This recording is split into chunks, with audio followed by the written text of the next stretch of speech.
Beaucoup me demandent comment ça se passe après la mort. Hein, c'est-à-dire que quand je meurs, qu'est-ce qui se passe derrière? Alors, première chose, alors déjà je vais y répondre et ensuite je vous répondrai, mais d'où viennent mes sources? Ça aussi c'est la deuxième question qu'on me dit, mais oui, mais comment tu le sais? Comment tu le sais? Allons, ben, je vais vous expliquer un petit peu. Sur le temps qui m'est accordé par TikTok bien sûr. Alors, première chose, qu'est-ce qui se passe? Alors si tu veux, derrière la mort physique c'est quoi? C'est la mort physique de ton corps physique, mais de l'autre côté il se passe encore des choses. D'ailleurs tu peux le voir que quand tu dors, tu vois bien que tu rêves, qu'il se passe des choses, mais pourtant t'es pas dans ton corps physique. Bon, petite parenthèse. Donc, une fois que tu es mort, c'est que tu n'as plus d'action avec ton corps physique, ça y est, c'est mort, c'est fini, ton corps, il ne suit plus. Il y a comme un processus, si tu veux, pendant un temps où l'âme va tournoyer un petit peu autour de son habitat, de son corps, de ce qu'elle a connu, de ce qu'elle a vécu. Pourquoi? Par rapport à ses mémoires. Et aussi par rapport aux appels que peuvent faire les gens qui l'entourent, ceux qui pleurent.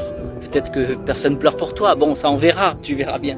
Mais en tout cas, beaucoup de gens vont pleurer et certains jusqu'à vouloir te garder un petit peu à leur côté parce qu'ils veulent pas que tu partes. Et ça t'empêche de partir et ça va te garder dans un état émotionnel un petit peu lourd.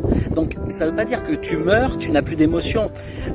Beaucoup de gens croient qu'il suffit de se suicider puis ça y est, on passe à autre chose et on sera mieux. Ah, je te promets que si tu pars dans un état dépressif de cette façon-là, de l'autre côté, tu vas te retrouver de la même façon et ça sera encore pire. Alors, il y a des étapes, il y a comme des levels de l'autre côté. Et le premier processus, si tu veux, ce premier level, eh ben, c'est que ton âme est autour de ton corps et navigue encore et de son corps, en tout cas à lui, pour le défunt, et navigue encore avec ça, avec ses mémoires, avec ce à quoi il est attaché. Il y a des gens qui sont attachés très matériellement à leur maison, à leur voiture, à leur chien, à leur famille. Donc là, on n'est plus sur quelque chose de social. Mais tu vois, il y a encore le système émotionnel qui est très présent et ça c'est ce que l'on peut appeler un enfermement. Le premier enfer est déjà sur terre, le deuxième est de l'autre côté l'enfermement émotionnel. Donc ça c'est le premier processus et tant que tu n'as pas passé et pris conscience que tu es décédé et qu'il y a autre chose, malheureusement tu vas rester bloqué à ce seuil là. Voilà la première étape, peut-être je vous parlerai des autres étapes plus tard, mais voilà. Alors d'où viennent ces informations? Comment je peux le vérifier?